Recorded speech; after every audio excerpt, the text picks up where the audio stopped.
నమస్తే. Welcome to 24/7 news TV. నేను మీ శాన్వి. ఈరోజు మనతో పాటు Congress party leader Samuel Karthik గారు ఉన్నారు. ఆయనతో మాట్లాడదాం. హాయ్ సార్, నమస్తే. ఎలా ఉన్నారు సార్? యస్ సార్, మనకి రీసెంట్గా మన బండి సంజయ్ గారు మాట్లాడుతూ ఏదైతే సన్న బియ్యం అనేది ఉందో దాని మీద మన మోడీ గారు ఫోటో పెట్టాలి, ఆ బస్తాల మీద, లేదంటే దానికి సంబంధించిన దాని మీద అన్నారు.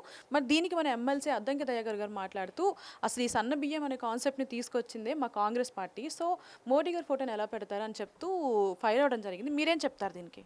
ఇప్పుడు బండి సంజయ్ గారు మాట్లాడిన దానికి పెద్దగా వాల్యూ లేదమ్మా. ఎట్లా అంటే గతంలో మనకు 1000 రూపాయల నోటు ఉండే, దానికి ఈరోజు వాల్యూ లేదు. సో బండి సంజయ్ గారు ఈజ్ లైక్ 1000 రూపీస్ నోట్, ఆయన వాల్యూ లేని మాటలని. అసలు మోదీ గారికి ఈ ఫుడ్కి, నేషనల్ ఫుడ్ సెక్యూరిటీకి సంబంధమే లేదు అసలు.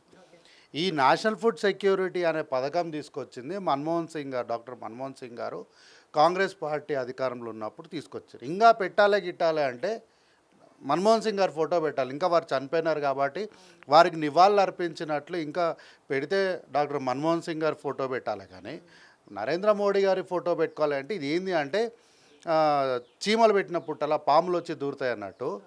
రాష్ట్ర కాంగ్రెస్ పార్టీ చాలా కష్టపడి సన్నల్ని పండించండి అని చెప్పి గతంలో ప్రభుత్వాలు మీరు వరేస్తే ఉరేసుకున్నట్లే అని రైతుల్ని భయపెట్టిన సందర్భంలో నుంచి ఈరోజు మీరు సన్నలేయండి, మీకు 500 రూపాయలు బోనస్ ఇస్తామని చెప్పి ఈరోజు సన్నల్ని ఎంకరేజ్ చేసి శ్రీమంతులే కాదు పేదవాళ్ళు కూడా సన్న బియ్యము, నాణ్యమైనటువంటి ఆహారం తినాలని ఒక గొప్ప సంకల్పంతోనే కాంగ్రెస్ పార్టీ ఈరోజు సన్న బియ్యం ఇస్తుంటే ఈరోజు ఆయన వచ్చి మా మోడీ గారి ఫోటో పెట్టాలి.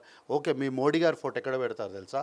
మీరు మాది అఖండ భారతదేశంలో మాది 42 ఇంచుల జాతీయం గట్టిగా గొంతుకలు దించుకొని అరుస్తున్నారు కదా. 18, 19 రాష్ట్రాలలో మీరు అధికారంలో ఉన్నాము అని చెప్పి తలలు ఎగిరేసుకుంటున్నారు కదా. నిన్నాక మొన్న మేము కాంగ్రెస్ని ఓడగొట్టి ఢిల్లీ పీఠం ఎక్కినామంటారు కదా. ఆ ఢిల్లీ పీఠంలో సన్నబియ్యం ఇచ్చి ఆ ఢిల్లీలో ముందు సన్నబియ్యం ఇచ్చి ఆడబెట్టండి నరేంద్ర మోడీ.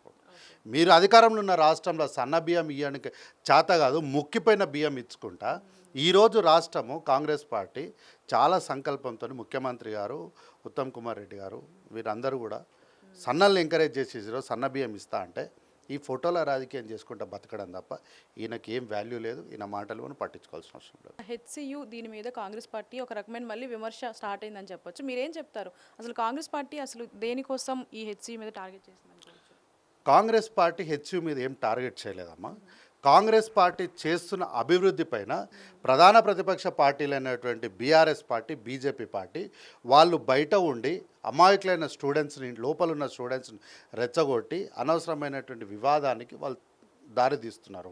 వాళ్ళు ఇప్పుడు స్టూడెంట్స్ వీళ్ళు మాట్లాడుతుంది ముఖ్యంగా వాళ్ళు చెప్తున్నది ఏంది, ఇక్కడ వన్యప్రాణులు ఉంటాయి, వన్యప్రాణ రక్షణ జరగాలి, మా యొక్క స్థలం మా రావద్దు అని అంటున్నారు. ఎందుకు రావద్దు? ఇది మీ స్థలం కాదు, ఈ స్థలంలోకి మీరు ఎందుకు రావద్దు అంటే వాళ్ళు చెప్తున్న ఒకే ఒక మేజర్ పాయింట్ ఏంటంటే ఇక్కడ పీకాక్స్ ఉంటాయి, అది నేషనల్ బోర్డు కాబట్టి ఇక్కడ వన్యప్రాణ సంరక్షణ ఉంటుంది. యూనివర్సిటీ 1974లో ఇందిరాగాంధీ గారు ఈ యూనివర్సిటీని 6 పాయింట్స్ ఫార్ములా కింద ఇచ్చినారు. అది ఇచ్చింది విద్యార్థుల కోసం ఇచ్చారు, పీకాక్స్ కోసం ఇవ్వలేదు. ఆ యూనివర్సిటీని విద్యార్థులు చదువుకొని గ్రూప్ 1, గ్రూప్ 2, గ్రూప్ 3, ఆ గ్రూప్ 4 ఆఫీసర్లుగా ఉన్నత స్థాయిలకు రావాలని ఆ యూనివర్సిటీని ఇచ్చినారు. కానీ జింకల్ని, పాముల్ని, కుందేల్ని సంరక్షించడానికి ఆ యూనివర్సిటీ పెట్టలేదు.